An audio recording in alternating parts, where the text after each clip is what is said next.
Okay, so hello everyone, this is your Adarsh Patel. Welcome to our Decent Start Classes. तो यार हम start कर चुके थे अपने एनसीईआरटी का सीरीज और इस सीरीज में हमने पहले ही ऑलमोस्ट 2 चैप्टर को कवर कर लिया है और ये हमारा तीसरा चैप्टर है। और उम्मीद करते हैं कि इस तीसरे चैप्टर का भी ये लेक्चर नंबर 6 जो है ये लास्ट होगा। और तो आज के लेक्चर में हम कोशिश करते हैं यार कि ऑलमोस्ट पूरा का पूरा अपना रिप्रोडक्शन खत्म कर पाए अच्छे तरीके से। फिर हम इसके आगे की इस सीरीज को कंटिन्यू करना चाहेंगे, है ना? तो चलिए भाई, बने रहिए साथ में और मौज मस्ती से फिर आज का लेक्चर स्टार्ट कर देते हैं। जैसा कि पहले भी हम मौज मस्ती एकदम पूरा जोश और जुनून के साथ पढ़ते आए हैं, तो आज भी पूरा जोश और जुनून के साथ बने रहिए। ठीक? तो इतना जो 5 लेक्चर का मेहनत है आज पूरा का पूरा सफल करा देंगे। क्यों? क्योंकि आज कोई आने वाला है यार। कौन आने वाला है? तो एक नया बेबी आने वाला है। क्योंकि रिप्रोडक्शन के लास्ट में क्या होता है? पार्च्यूरेशन। ठीक? तो उसकी स्वागत और तैयारियों के लिए सारे लोग एकदम नहा धो करके बैठ जाइए लेक्चर देखने। और शुरू करते हैं भाई। तो एक बार हम पुराना देखते हैं, इसमें हमने लास्ट सीरीज में क्या-क्या पढ़ लिया था। तो लास्ट लेक्चर में आप खास करके हमने मेंस्ट्रुअल साइकिल को बहुत ही ज़्यादा एम्फसाइज़ करके, बहुत ही ज़्यादा जोर दे करके पढ़ाया था। क्यों? क्योंकि मेंस्ट्रुअल साइकिल सबसे इम्पोर्टेंट पार्ट हुआ करता था, ठीक है ना? और क्या इसमें फीमेल रिप्रोडक्टिव ग्लैंड और फीमेल रिप्रोडक्टिव सिस्टम के बारे में और प्लस मेंस्ट्रुअल साइकिल के बारे में इतना सब कुछ हमने कवर कर लिया था, ठीक है ना? तो आज का जो टॉपिक है अपना यार ये है एम्ब्रायोनिक डेवलपमेंट। जैसा कि आपको अच्छे से दिख रहा होगा स्क्रीन पे। चलिए मैं थोड़ा छोटा हो जाता हूँ, औकात से ज़्यादा बड़ा हो गया हूँ लग। तो चलिए भाई, आज हम शुरू कर देते हैं इस एम्ब्रायोनिक डेवलपमेंट में। तो देखिए, इसमें क्या करना है आपको मैं पहले बताता हूँ। इसमें ये करना है कि कुछ-कुछ बेसिक टर्मिनोलॉजी होते हैं, ठीक है ना? इस एम्ब्रायोनिक डेवलपमेंट का जो ये पूरा टॉपिक है, पूरा का पूरा लगभग क्लास 12th में हम बहुत ही अच्छे तरीके से इस पूरे टॉपिक को ऑलमोस्ट कवर करते हैं, ठीक है ना? तो इस क्लास 10th के लेवल पे कुछ-कुछ छोटे-छोटे टर्मिनोलॉजी हैं, ठीक है ना? इस टर्मिनोलॉजी को अगर समझ पाते हैं, तो बहुत ही ईज़ी हो जाता है, ठीक है ना? रिप्रोडक्शन को समझना। तो इस एम्ब्रियोनिक डेवलपमेंट में हम वही पढ़ेंगे, बाकी बहुत ज़्यादा इसमें हम डीप और डिटेल में ना जा करके ये सारी टर्मिनोलॉजी को क्लियर करते हैं। जैसे देखिए कुछ यहाँ पे gametogenesis, spermatogenesis, oogenesis, copulation, insemination, fertilisation, cleavage क्या होता है, fluctuation, implantation, placenta, gastrulation, parturition क्या होता है, ठीक है ना? इसके बाद रिप्रोडक्टिव हेल्थ। तो बस इतना है आज के लेक्चर में। आज का लेक्चर कुछ बहुत ही ज़्यादा क्रिटिकल, कुछ बहुत ज़्यादा कॉम्प्लिकेटेड, कुछ बहुत ज़्यादा समझने वाला नहीं है। पर हाँ, ये सारे बेसिक हैं और ये ज़रूरी है रिप्रोडक्शन को अच्छे से समझने के लिए। तो चलिए भाई, देखिए शुरू करते हैं। यहाँ पे लिखा हुआ है कि एम्ब्रियोनिक डेवलपमेंट। क्या लिखा है भाई? Embryonic development. साथ के साथ बोलते जाइए, नोट्स बनाते जाइए, मज़ा आ जाएगा।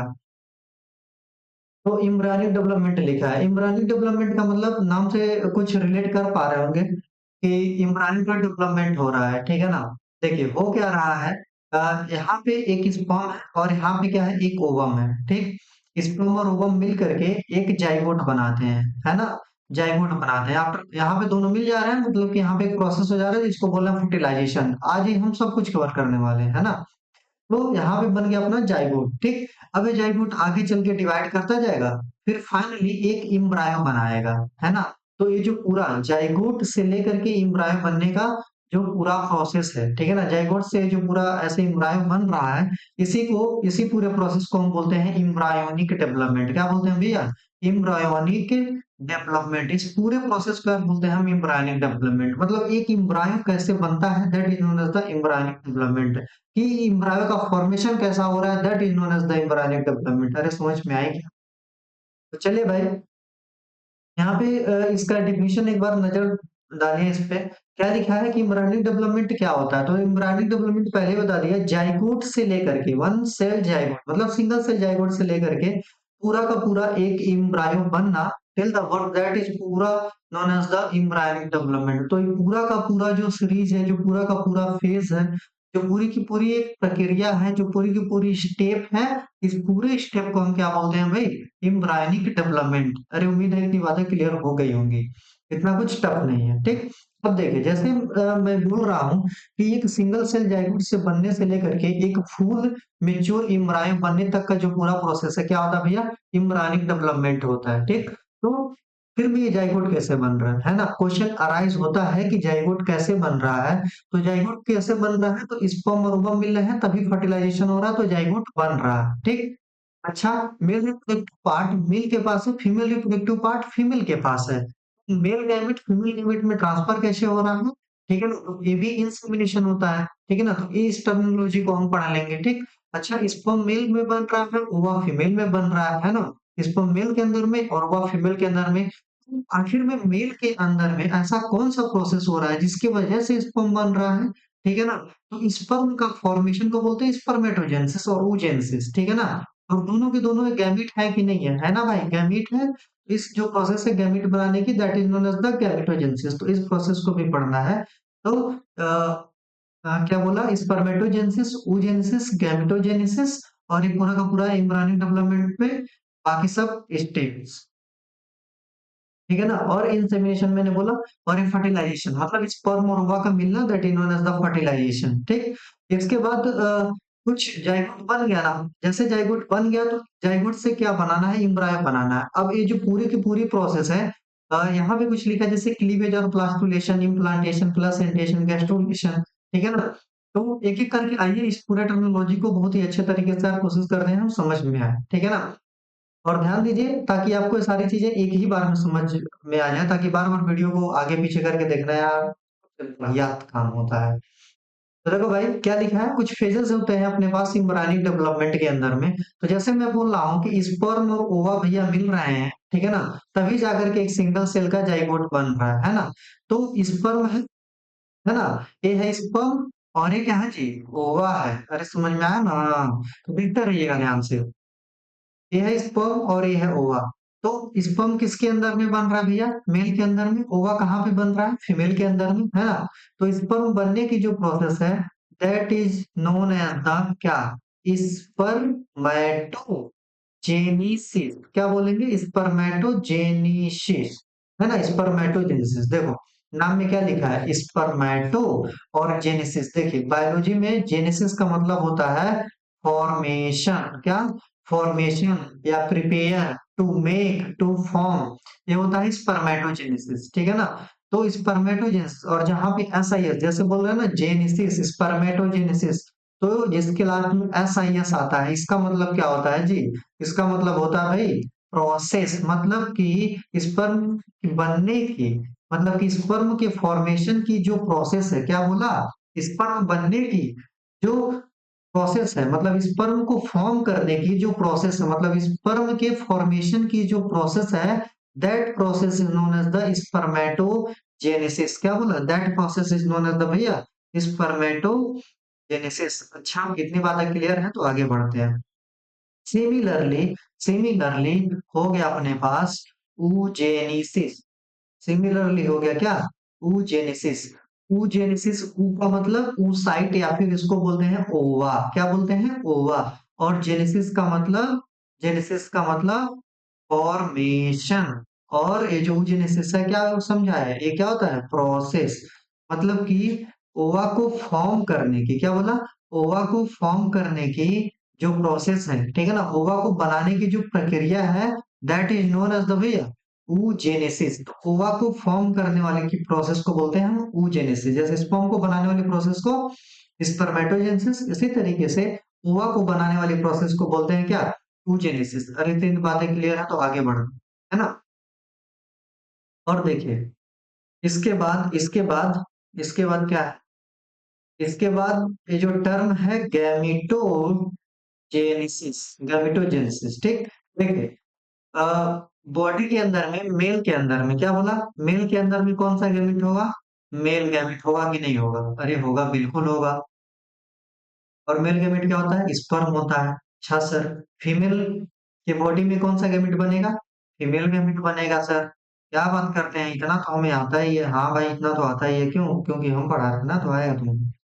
देखो भाई, फीमेल गैमेट को क्या बोलते हैं? ओवा, है ना? फीमेल गैमेट को ओवा या फिर एग बोल दिया। अरे समझ में आया क्या? ध्यान से देखते जाओ। यहाँ पे गैमेटोजेनेसिस मतलब मेल के अंदर में स्पर्म बन रहा है, फीमेल के अंदर में फीमेल की गैमेट क्या है? ओवा बन रही है ना? तो ये जो गैमेट बनवाने की प्रोसेस है, क्या ये जो गैमेट बनाने की प्रोसेस है, चाहे मेल गैमेट बनाओ चाहे फीमेल गैमेट बना हो, है तो दोनों गैमेट, दोनों के दोनों अंदर बॉडी के अंदर गैमेट पाया जाएगा। तो चाहे स्पर्म बना हो चाहे ओवा बना हो, इन कुछ भी बना हो, चाहे स्पर्मेटोजेनेसिस करो चाहे oogenesis करो, इन दोनों प्रोसेस को गैमेटोजेनेसिस के नाम से बोला जाता है, क्योंकि है तो दोनों गैमेट है ना, एक मेल गैमेट है एक तो फीमेल गैमेट है ना। तो इस गैमेटोजेनेसिस के अंदर क्या होता है कि गैमेट का formation in male spermatogenesis and in female oogenesis, that process is known as the gamete, है ना। या फिर क्या बोल सकते हैं गैमेटोजेनेसिस को, गैमेटोजेनेसिस को ऐसे भी बोल सकते हैं कि गैमेटोजेनेसिस गैमेट बनाने की प्रोसेस होती है जिसमें मेल के अंदर में स्पर्म बनाते हैं, फीमेल के अंदर में ओवा बनाते हैं, that process is known as the gametogenesis. इतनी बातें क्लियर है, आगे बढ़ते हैं। चलिए भाई, अब गैमेटोजेनेसिस बन गया, oogenesis बन गया, सॉरी गैमेटोजेनेसिस हो गया, स्पर्मेटोजेनेसिस, oogenesis, गैमीट बन गया, है ना। गैमीट तैयार हो गया, ठीक है ना, गोली बारूद तैयार हो गया। ठीक, अब इसको क्या करना, फायर करना, लॉन्च करना है फीमेल रिप्रोडक्टिव में, ठीक है ना। अब इसको क्या करना पड़ेगा जी, लॉन्च करना पड़ेगा ना। हाँ, लॉन्च करेंगे कहाँ पे, जब इसको हम इंसर्ट कर दें तो फीमेल रिप्रोडक्टिव ट्रैक्ट के अंदर हम इसको लॉन्च कर देते हैं, इंसर्ट कर देते हैं। अरे क्लियर है क्या। तो फीमेल रिप्रोडक्टिव ट्रैक्ट के अंदर में हम इस गैमेट को क्या कर देते हैं भैया, इंसर्ट कर देते हैं, है ना। तो जो फीमेल गैमेट ट्रैक्ट के अंदर हम इसको इंसर्ट करने जा रहे हैं, तो ये जो प्रोसेस है इसको बोलते हैं क्या, इंसेमिनेशन। अरे क्या बोलेंगे जी, इसको बोलेंगे भैया इंसेमिनेशन। ठीक, तो इंसेमिनेशन को ही हम कॉपुलेशन बोल सकते हैं। आपके लेवल पे हम इसको कॉपुलेशन बोल दे रहे हैं। इंसेमिनेशन का मतलब क्या होता है, देखो, इन का मतलब इनसाइड और सेमिन का मतलब सीमेन, और TION जहाँ पे लगा होता है वो भी एक प्रोसेस ही है, ठीक है ना। मतलब सीमेन को अंदर डालने की जो प्रोसेस है, ठीक है ना, सीमेन को अंदर अंदर तक कहाँ पे, तो फीमेल रिप्रोडक्टिव ट्रैक्ट के अंदर तक ले जाने की प्रोसेस है। इस प्रोसेस को क्या बोलते हैं जी, इसको बोलते हैं इंसेमिनेशन, ठीक है ना। तो देखिए, पहला काम था गैमेटोजेनेसिस, इसी गैमेटोजेनेसिस के अंदर स्पर्मेटोजेनेसिस, oogenesis। स्पर्मेटोजेनेसिस क्या होता है, स्पर्म का फॉर्मेशन, oogenesis क्या होता है, ओवम का फॉर्मेशन, है ना। अब दोनों के दोनों गैमेट बन गए हैं, अब स्पर्म को हम क्या करें, फीमेल रिप्रोडक्टिव ट्रैक्ट के अंदर में डाल दें, ठीक है ना। तो ये जो डालने की प्रोसेस है फीमेल रिप्रोडक्टिव ट्रैक्ट के अंदर में इंसर्ट करने की जो प्रोसेस है, that is known as the insemination. ठीक, अब इंसेमिनेशन हो गया, हाँ भाई इंसेमिनेशन तो हो गया। अब क्या होगा, अरे इंसेमिनेशन जब हो गया, इंसेमिनेशन जब हो गया, तो ये देखिए प्यारा सा स्पर्म है और फीमेल के अंदर में एक प्यारा सा ओवम होगा। अरे होगा कि नहीं होगा जी, होगा ना। अब ये दोनों मिलेंगे, अब ये दोनों क्या करेंगे, मीटिंग करेंगे। अरे मिलेंगे ना, आपस में जब मिलेंगे तो इसको बोलते हैं, जब आपस में फ्यूज कर रहे हैं, मीटिंग बोलो या फिर इनका जो फ्यूजन है, इस प्रोसेस को बोलते हैं क्या, क्या बोलते हैं भैया, क्या बोलते हैं भैया, बताइए भैया जल्दी बताइए। तो इस प्रोसेस को बोलते हैं, इस प्रोसेस को बोलते हैं हम फर्टिलाइजेशन। क्या बोलते हैं जी, फर्टिलाइजेशन। और इतनी बातें क्लियर है क्या, इस प्रोसेस को बोल रहे हैं फर्टिलाइजेशन, ठीक है ना। देखिए सारा कुछ सीक्वेंस में ध्यान से पढ़ते जाओ, है ना। तो इस प्रोसेस को हम बोल दिए फर्टिलाइजेशन। ठीक, चलिए भाई एक बार हम ये पूरा पढ़ लेते हैं यहाँ पे, ठीक है ना। तो अब फर्टिलाइजेशन हो गया, फर्टिलाइजेशन इन द सेंस कि स्पर्म और ओवम मिल गए आपस में, फर्टिलाइजेशन हो गया, जाइगोट का फॉर्मेशन हो गया, ठीक है ना। अब बाकी की प्रोसेस हम आगे देखते हैं। ठीक, खैर एक बार एनसीईआरटी की हम रीडिंग लगा लेते हैं कि एनसीईआरटी में क्या लिखी हुई है, ठीक है ना, ताकि कुछ अच्छे वर्ड होने चाहिए ना जिसको हमें एग्जाम में या बोर्ड में रिप्रेजेंट कर सके। तो देखो नाम में क्या है, गैमेटोजेनेसिस तो पता ही हो गया, फॉर्मेशन क्या, हेप्लॉइड ही होते हैं सारे जर्म सेल, स्पर्म और ओवम दोनों हेप्लॉइड होते हैं। तो स्पर्मेटोजेनेसिस में स्पर्म बनाएंगे और oogenesis के अंदर ओवा बनाएंगे। ठीक, oogenesis का फॉर्मेशन कब होता है, मतलब कि जो ओवा का फॉर्मेशन है, ठीक है ना, यहाँ पे देखो employed female gamete is called ओवा, और ये सारा इसका मेचुरेशन वगैरह कब हो जाता है, तो प्यूबर्टी, ठीक है ना। और जब मीनोपॉज होता है तो oogenesis बंद होता है, पर स्पर्म जो होता है मेल के अंदर में स्पर्म का फॉर्मेशन पूरी जिंदगी चलता है, ठीक है ना। पर oogenesis मेंस्ट्रुएशन, ठीक है, मीनोपॉज के बाद बंद हो जाती है ना। इसके बाद देखो क्या वर्ड था, इंसेमिनेशन मैंने समझा दिया, insertion of semen in the female reproductive tract ठीक है ना, that is known as the insemination, इसी को बोल रहे हैं कॉपुलेशन। ठीक, तो यहाँ पे कुछ लिखा है कॉपुलेशन इन्वॉल्व सेक्सुअल इंटरकोर्स, पता ही है यार सबको, इसमें बताने की जरूरत नहीं है। Sexual intercourse in which male insert erect penis in the vagina of the female and releases the sperm, sorry sperm ना बोल के हम बोलते हैं सेमाइनल फ्लूइड। ठीक है ना, स्पर्म और सेमाइनल फ्लूइड मैंने बता दिया था। स्पर्म के अंदर में बाकी सारे एसेसरी ग्लैंड का कुछ सिक्रीशन डाल देते हैं, that is known as the seminal plasma बन जाता है, that is known as the semen बन जाएगा। ठीक है ना, तो ये सब कुछ क्लियर हो गया, इसको हम बोल रहे हैं इंसेमिनेशन। ठीक है ना। अब फर्टिलाइजेशन, फर्टिलाइजेशन का मतलब वही फ्यूजन। ठीक है ना, तो जहाँ पर भी भैया फ्यूजन होता है, जहां पर भी फ्यूजन होता है, इसको हम सिनगैमी के भी नाम से जानते हैं। ठीक है ना, जब न्यूक्लियस का मिलन होता है, स्पर्म के अंदर भी न्यूक्लियस है और ओवा के भी अंदर न्यूक्लियस है, तो जब ये दोनों मिलते हैं तो that is known as the syngamy. है ना। तो in human female fertilisation is internal and occurs in the fallopian tube. Human female के अंदर में क्या हो जाता है, फर्टिलाइजेशन इंटरनल होता है और फॉलोपियन ट्यूब के अंदर में होता है। कहाँ पे, तो मैंने बोला था इस्थमिक एम्पुलरी जंक्शन, या फिर आप बोल सकते हैं एम्पुला पे। ठीक है ना। चलिए यहाँ पे लिख देते हैं, यहाँ पे लिख देते हैं इस्थमिक, या फिर सीधे याद रख लो यार, इतना क्रिटिकल मत करो, इसको बस सीधे याद रख लो, एम्पुला, रीजन ऑफ फीमेल, मतलब फीमेल के एम्पुला रीजन पे होगा। ठीक,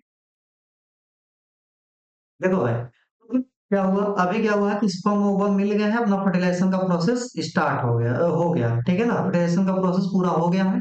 अब इसके बाद क्या होता है भाई, इसके बाद होता है सेल का डिवीजन। ठीक है ना, तो जो सेल है, जैसे जाइगोट है, सिंगल सेल है, अब ये अपना क्या करेगा भाई, ये अपना रिपीट डिवीजन स्टार्ट कर देगा। रिपीट डिवीजन इसलिए स्टार्ट कर देगा ताकि जल्दी जल्दी सेल डिवाइड हो गए और एक अच्छा एम्ब्रायो बना सके। ठीक है ना, इसके आगे की प्रोसेस है जाइगोट बनने से लेकर के टिल द बर्थ, जो पूरी की पूरी एम्ब्रायो है। ठीक है ना, इस पूरे प्रोसेस को हम समझते हैं। तो देखिए यहाँ पे एक टर्मिनोलॉजी आती है, ये उतना इंपॉर्टेंट नहीं है पर पढ़िए इसको। क्लीवेज या फिर ब्लास्टुलेशन, एक क्लास ट्वेल्थ में बहुत ज्यादा इंपॉर्टेंट है, पर टेंथ में बस क्लीवेज आप याद रख लो। ठीक है ना, क्लीवेज या फिर ब्लास्टुलेशन, इसमें क्या हो रहा है कि जो जाइगोट है, इसका रिपीट डिवीजन हो रहा है, माइटोटिक डिवीजन हो रहा है। ठीक है ना, और उसके बाद पूरा का पूरा ब्लास्टुला का बनना। ठीक है ना, जाइगोट से क्या बोला भाई मैंने, जाइगोट से ब्लास्टुला का फॉर्मेशन का जो प्रोसेस है। ठीक है ना, इस प्रोसेस को पूरा हम क्या बोलते हैं भैया, इस प्रोसेस को पूरे बोल देते हैं हम क्या, क्या बोलते हैं, ब्लास्टुलेशन। है ना। हाँ भाई, इसके बाद है अपने पास, देखो ये है इम्प्लांटेशन। इम्प्लांटेशन क्या होता है, जैसे देखो ध्यान से समझना यहाँ पे, जैसे कि ये बन गया अपना जाइगोट, है ना, जाइगोट बन गया। अब जाइगोट को हम क्या करेंगे, इम्प्लांट करेंगे, कहाँ पे, मतलब इसको एक जगह पे रखेंगे ना, तो ताकि इससे हम पूरा का पूरा 9 महीने तक वहां पे रहे। ठीक है ना, और एक अच्छा फिटस डेवलप कर पाए, तो इसके लिए कौन सा साइट है, यूटेरस। है ना, बच्चे दानी जिसको बोलते हैं भाई ना, यूटेरस के अंदर में हम इसको इम्प्लांट कर देंगे, ले जा करके बैठा देंगे, कहेंगे लो भाई तुमको यहाँ पे रहना है, तुमको नरिशमेंट मिलेगा, तुमको सब कुछ मिलेगा, बस तुम अच्छे से अपना डिवीजन करो। ठीक है ना, तो that is process is known as the implantation. तो इम्प्लांटेशन क्या प्रोसेस है, तो अटैचमेंट ऑफ ब्लास्टोसिस्ट, मतलब ये जो ब्लास्टोसिस्ट बना ना, जो डिवाइड करके 8 to 16 सेल स्टेज बना है यार, इस ब्लास्टोसिस्ट को हम ले जा करके यूटेरस के अंदर में इसको इम्प्लांट कर देंगे। ठीक है ना, और यूटेरस को बोल देंगे यार कि इसकी ख्याल रखना, क्योंकि बहुत इंपॉर्टेंट कोई बनने वाला है। समझ में आया क्या। चलिए जी, यहाँ पे blastocyst endometrium, endometrium basically of uterus, तो यूटेरस में ले जाकर के इसको हम चिपका देंगे, बस यहाँ पे अपना कहानी ये शुरू कर दें। ठीक है ना, और इम्प्लांटेशन में जो हार्मोन्स होता है, ये बहुत इंपॉर्टेंट हार्मोन्स है, फीमेल के यहाँ जो हार्मोन्स है एस्ट्रोजन और प्रोजेस्टेरॉन यार, बहुत ही ज्यादा हेल्प करते हैं किसमें, इम्प्लांटेशन में। इसीलिए मैंने आपको बताया था कि प्रोजेस्टेरॉन को हम प्रेगनेंसी हार्मोन्स बोलते हैं। अरे बोलते हैं कि नहीं बोलते हैं।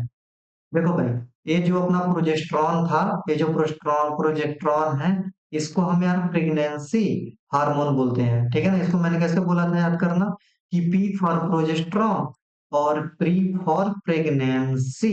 तो प्रोजेस्टेरॉन अपना क्या होता है, एक प्रेगनेंसी हार्मोन्स होता है। ठीक है ना, वो प्रेगनेंसी को मेंटेन करने के लिए, मतलब 9 महीने तक प्रेगनेंसी मेंटेन करनी है, उसमें इस प्रोजेस्टेरॉन हार्मोन्स का बहुत ही ज्यादा हाथ है, पूरा का पूरा रोल इसी प्रोजेस्टेरॉन का होता है यार। दूसरा, एस्ट्रोजन। ठीक है ना, ये दोनों हार्मोन दोनों जो फीमेल मेल मेन जो फीमेल के हार्मोन्स है ना, ये इसमें पार्टिसिपेट करते हैं, ठीक। चलिए भाई, इसके बाद है प्लेसेंटेशन। प्लेसेंटे का मतलब क्या होता है? प्लेसेंटा पहले समझते हैं, प्लेसेंटा क्या होता है, ठीक है ना। देखो, ये है मम्मी, ये है mummy, mummy mummy mummy mummy भूख लगी है, देखो ये है प्लेसेंटा। और ये है बाबू। कौन है? बाबू, अरे वाला बाबू नहीं यार, बाबू। देखो ये चिंटू है, देखो। अभी तो ये पूरा डेवलप नहीं है, ऐसा है, ठीक है ना। बाबू, ठीक। तो ये जो बाबू है और ये जो मम्मी है, तो इसमें मदर में और इस छोटू मोटू मोटू मोटू बाबू में, ठीक है ना, यहाँ पे एक जो ऐसा कॉर्ड लाइक स्ट्रक्चर बन जा रही है, इसी को बोल रहे हैं प्लेसेंटा। ठीक है ना। तो प्लेसेंटा देखो कितना अच्छा कनेक्शन है। एक प्लेसेंटा एक ऐसा कनेक्शन है जो मदर और फीटस को आपस में कनेक्ट करता है, ठीक। देखो, अभी ये डेवलप हो रहा है, अभी इसके सारे बॉडी के ऑर्गन भी डेवलप नहीं हुए हैं, है ना।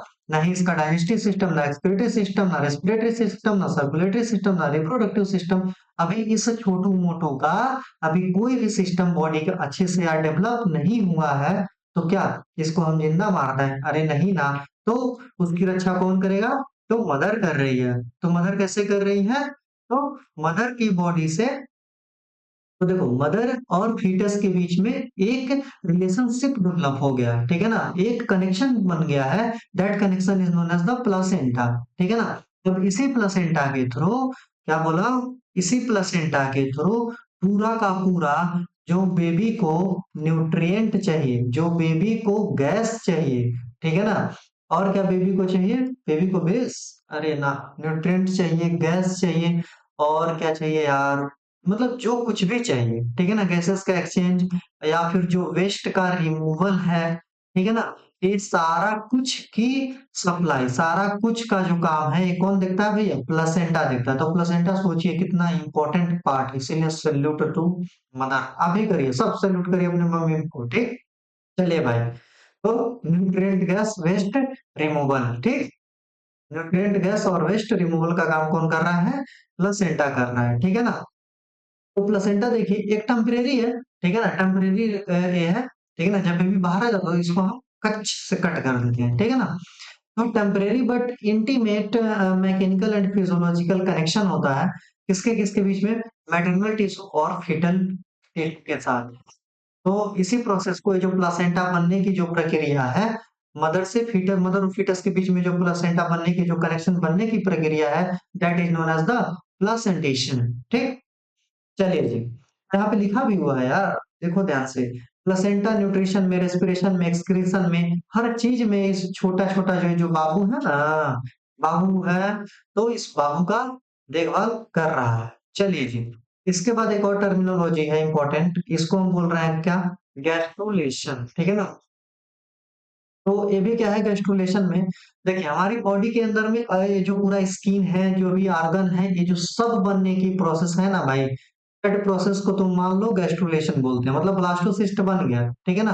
अब ब्लास्टोसिस्ट गैस्ट्रुला मतलब तुम समझ जाओ कि बॉडी की जितना भी ये जर्म लेयर बन रहा है, जो भी स्किन है, जो कुछ भी हो रहा है, दैट प्रोसेस बोला जाता है गैस्ट्रुलेशन, ठीक है ना।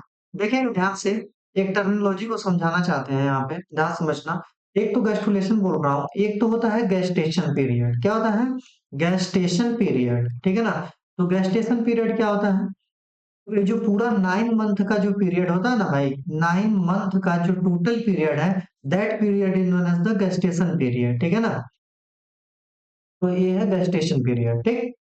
तो यहाँ पे देखो क्या लिखा, ब्लास्टोसिस्ट बन गया, हाँ, प्राइमरी जर्म लेयर अगर that process known as the gestation, और इसी गैस्टेशन पीरियड के अंदर एक गैस्ट्रुला आता है, और इसमें जो बेबी है फुल्ली मेच्योर हो जाता है ना।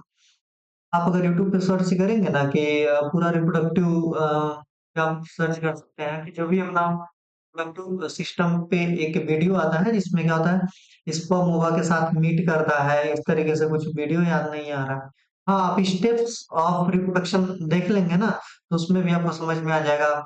स्टेप्स ऑफ फर्टिलाइजेशन आप देखिए, ऐसे यूट्यूब पे सर्च करके, फिर देखिए क्या होता है, समझ में आया? तो उसमें एक स्पर्म होता है, ओवा होता है, फ्यूज करता है, फिर सेल्स की फॉर्मेशन बनती है, फिर ये फॉलोपियन ट्यूब से निकल के यूटेरस पे आता है, ठीक है ना। तो इस तरीके से बनता है, फिर उसका पूरा बेबी, फिर पार्च्यूरेशन, ठीक। तो एक वीडियो था, शायद अभी होगा नहीं, मैं कोशिश करूंगा कभी उसको डालूं चैनल पे, ठीक ना। चलिए भाई, इसके बाद है, अब गेस्टेशन पीरियड हो गया, 9 मंथ हो गया ना।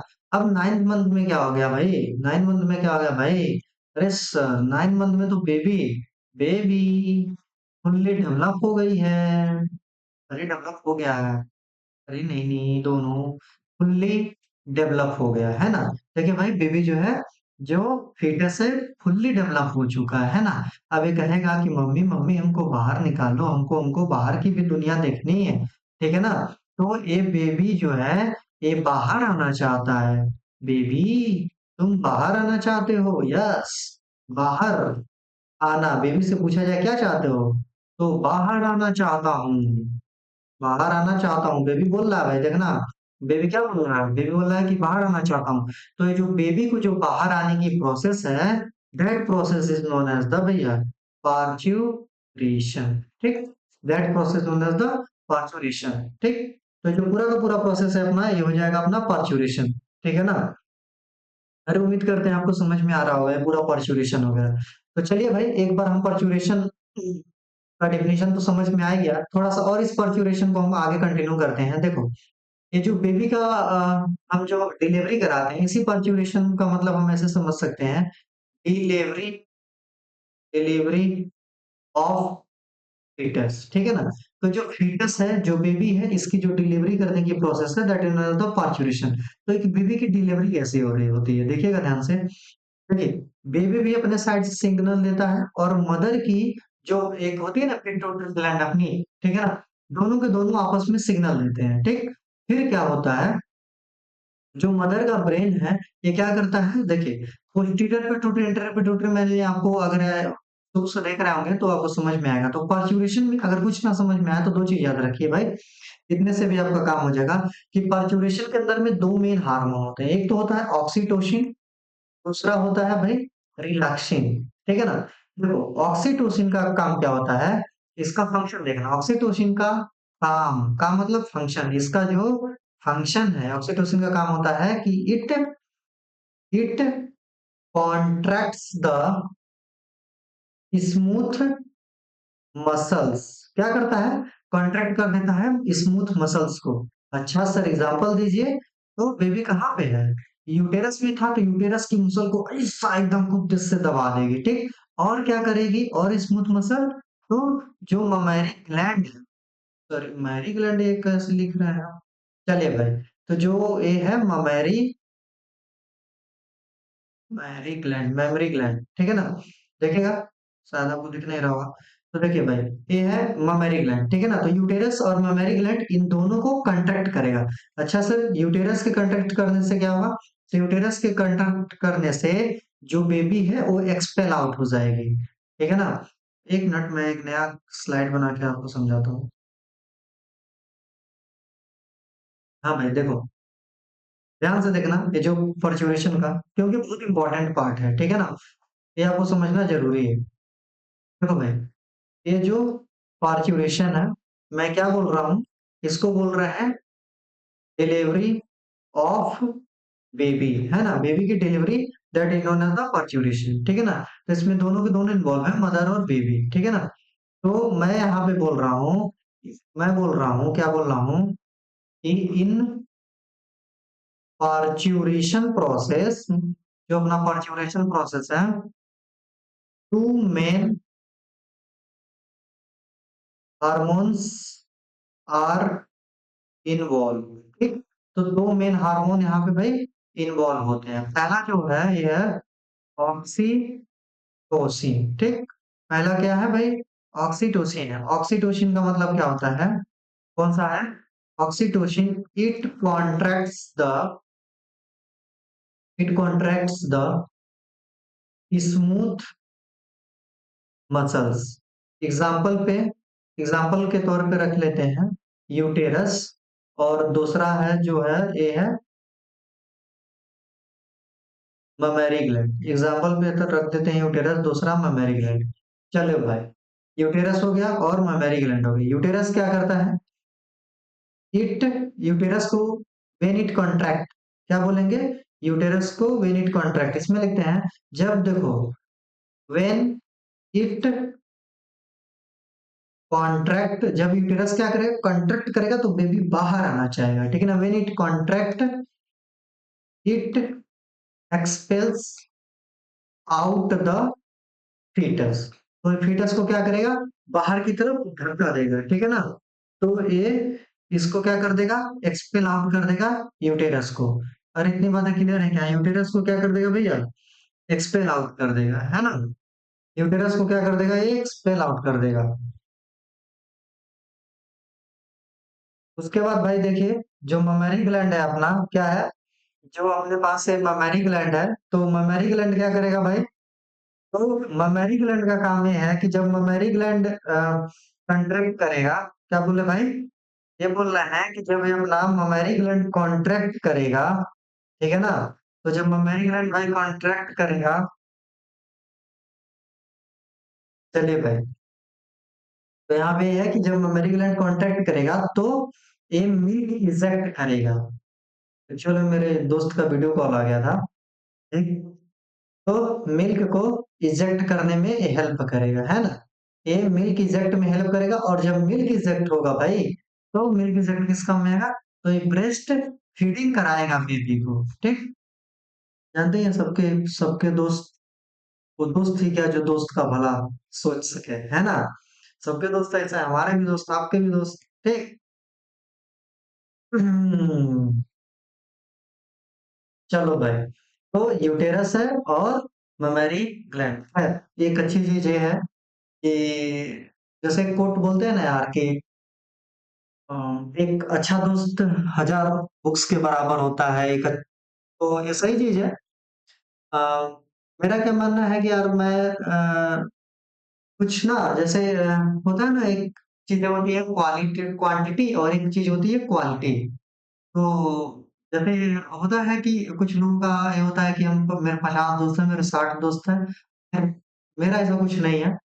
मेरे पास कम दोस्त हैं, पर शायद वो 50 के भी बराबर होंगे, है ना। तो मैं जो फोकस करता हूँ वो क्वालिटी वाले फोकस पे, क्वांटिटी नहीं। इसीलिए बोलते हैं कि यार एक अच्छा दोस्त होना चाहिए जिंदगी में, जो हर एक फेज ऑफ लाइफ में आपको सपोर्ट कर सके। इसीलिए यार अभी आपको लगता है कि कुछ कूल बंदे हैं, कुछ अलग तरीके का भौकाली बंदे हैं, तो सब कुछ नहीं है यार, है ना। बस यही है कि तुम अपना काम करते जाओ, एक टाइम आएगा यार कि सारे मिल जाएंगे, समझ में आया, एक टाइम आएगा। देखो कभी कभी ऐसा होगा ना, जब से तुम एक बार तैयारी करना शुरू करते हो, तो यार सब छूट जाते हैं, है ना। कुछ दोस्त टॉन्ट आपको करेंगे, अलग अलग तरीके के रिश्तेदार ताने मारेंगे, कभी कभी तो जिससे आपको उम्मीद भी नहीं है कि भाई ये भी बोल सकता है क्या, वो भी आपको टॉन्ट करेगा, ठीक है ना। हर तरीके से आपको टॉन्ट मिलेगी, ठीक है ना। पर कुछ ही लोग होंगे जो शायद आपको सपोर्ट करें। देखिए मेरा क्या मानना है कि हर एक आदमी के सक्सेस में, या फिर हर एक आदमी जो कुछ भी कर रहा है, ठीक है ना, अगर वो छोटा से या कोई भी बड़ा चीज अचीव करता है यार, तो उसके लाइफ में बस शायद तीन ही लोग खुश होते हैं।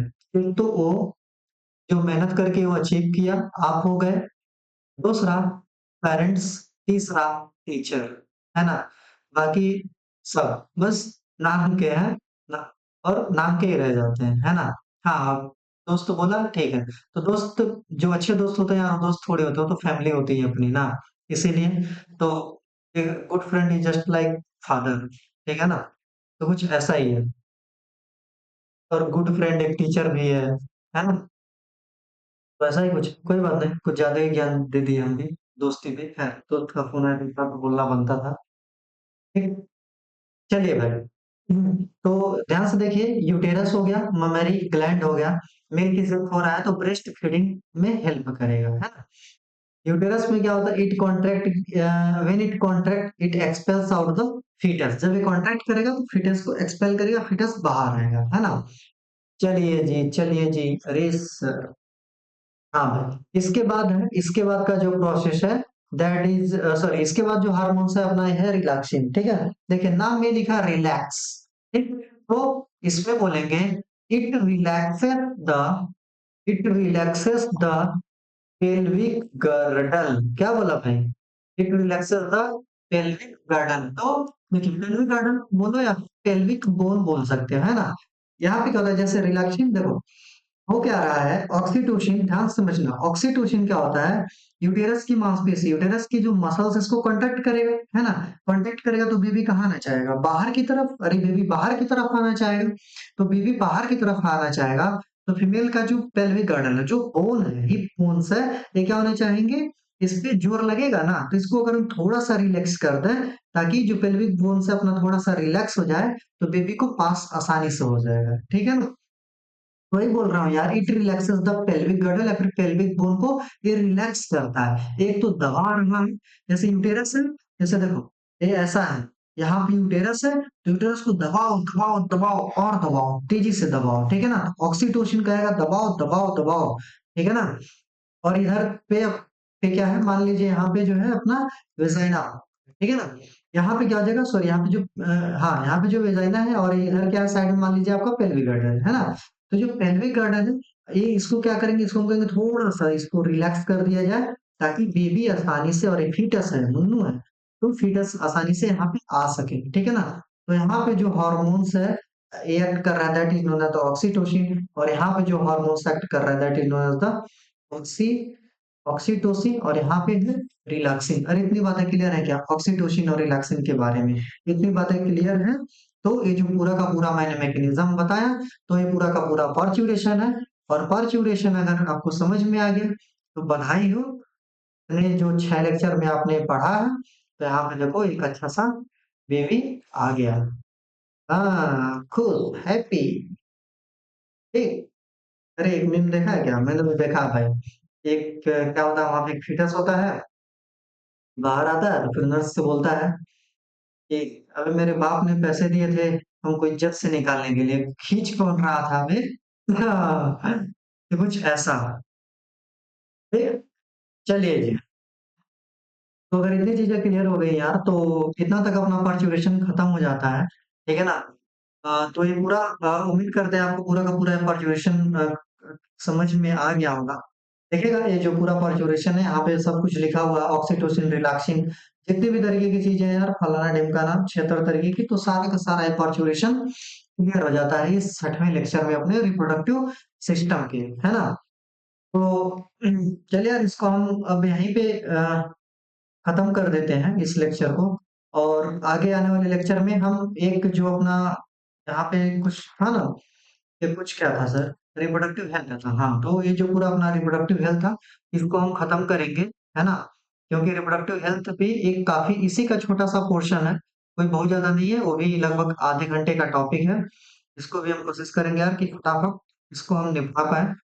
चलिए भाई, कोई ना, उम्मीद करते हैं सारा कुछ आपको समझ में आ रहा होगा। इन्हीं सब बातों के साथ एक एक अच्छी सी लाइन सुनाते हैं, एक बहुत ही प्यारी लाइन मिली है।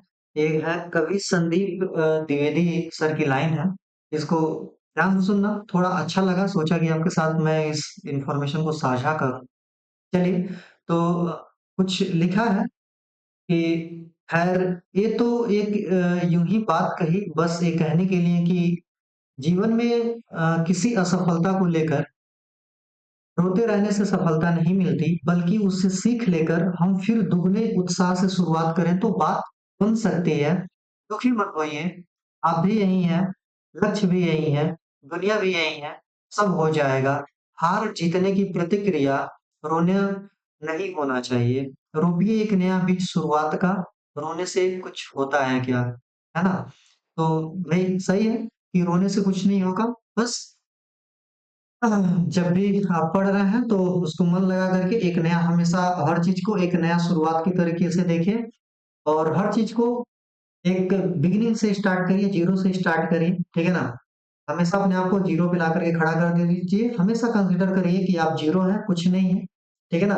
आपका भले ही सिलेबस कितना भी पूरा खत्म हो चुका होगा, ऑलमोस्ट बोर्ड आने वाला है, ठीक है ना? तो आप ऐसा मत अहंकार मत लाइए अपने अंदर कि भाई अब मैंने सब कुछ पढ़ लिया है, मेरा सब कुछ खत्म हो गया है, ठीक है ना? हमें बहुत ज्यादा आता है। आप सब कुछ एक जीरो फ्रेम पे सेट कर दीजिए, और वहां से फिर दोगुने उत्साह से सब कुछ बहुत ही अच्छे तरीके से। अब ये समझिए कि ऐसा सोच के पढ़िए कि ये जो मैं पढ़ रहा हूँ, आगे अपना क्लास 11th में एडमिशन लेने के लिए पढ़ रहा हूँ और बोर्ड में टॉप करने के लिए, बोर्ड में एक अच्छा नंबर अचीव करने के लिए मैं पढ़ रहा हूँ, ठीक है ना? तो हर चीज़ को ज़ीरो फ्रेम में सेट करिए और उसके बाद से एकदम पूरी तरीके से जोश और जुनून के साथ लग जाइए, ठीक है ना भाई? फिर उम्मीद करते हैं और बाकी सब भगवान पे छोड़ दीजिए, रिजल्ट अपने हाथ में नहीं होता है, इसको हम भगवान पे छोड़ सकते हैं, है ना?